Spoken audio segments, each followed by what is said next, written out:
In this video, I'll show you how to change the unit measurements of your Fitbit Charge 6. So how to do this, you need to take your smartphone with the Fitbit app. You just downloaded and connected your device to.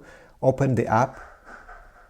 And then once you're in the app, you're going to tap on the top right corner where you see the picture of your profile.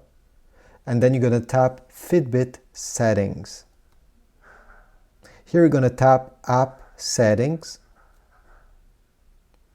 And over here you see units, tap on units, and you'll be able to change them one by one depending how you prefer. Now go back, and you'll need to sync your Fitbit to your app. So just drag down like this and you're going to see the bar loading here, and this just means that the Fitbit is syncing, and here we go, it's synced, and you are good to go. I hope this video was helpful. If so, please leave a like, subscribe, comment down below, and I'll see you in the next video.